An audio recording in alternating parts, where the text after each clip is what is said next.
It's time for those pesky mailers once again, but this time Tony Caso cannot sit by and allow you to be manipulated. Jack Latvala is manipulating you and your good nature. Here's the front and the back of this misleading mailer. We will show you why this is a lie. These 3 steps that Jack Latvala wants to take on your behalf are also misleading. Jack Latvala says he wants to repeal the nuclear tax and refund your money right here on the mailer. Why don't you ask Jack Latvala about his role in passing Senate Bill 1472 in the 2013 session? He did not stand with Mike Fasano, who argued against the bill, saying that it was hijacked by Duke Energy. We're going to take a look at these 3 steps, and in our opinion, Jack Latvala had his chance and he completely blew it. Before we take a look at these 3 steps, one by one, we'll take a look at what the Orlando Sentinel said.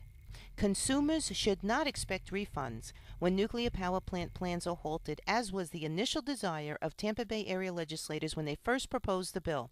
The Senate reluctantly but unanimously accepted the House proposal to remove the possibility of refunds for uncompleted projects from the bill that alters the 2006 law. So in other words, Senator Jack Latvala could have incorporated these 3 steps he's campaigning about now when the Senate bill passed Senate Bill 1472, but he did not. Was he completely powerless? Absolutely not. Number 1, repeal the nuclear tax and stop Duke Energy from fleecing taxpayers. Really? Repeal the tax? Latvala did not do that in 2013, but this is what he says that he can do now. Latvala passed a bill that did not repeal it in 2013. We know that Mike Fasano argued against it, and even Representative Vasilinda said the law still represented a hidden tax on utility customers. Instead of the Senate fighting about this, they unanimously passed it. Shame on you, Jack Latvala. You claim to be the most powerful person in the Senate, yet you allowed the Senate bill to get stripped down to a watered-down version that doesn't completely protect the people.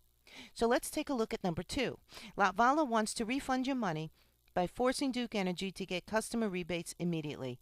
But what Latvala doesn't tell you is that Duke Energy already converted its method of billing in Central Florida last winter, and Duke already sent them rebates. What Latvala did in 2013 with the Senate bill was to vote on the amended bill, which stripped the language requiring utilities to refund their rate of return on costs recovered if they decide not to build nuclear plants.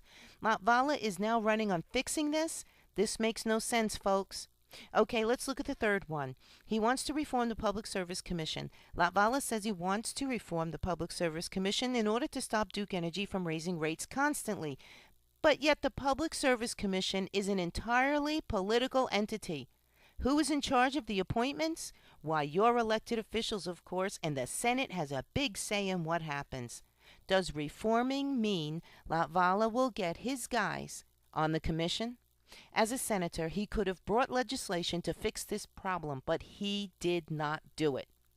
Aren't you tired of being manipulated?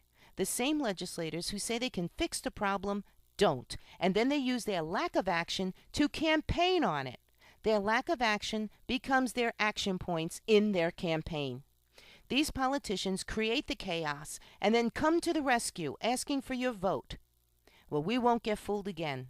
Tony Caso understands this game and he doesn't want to play it. Tony Caso is tired of watching the people in District 20 get manipulated.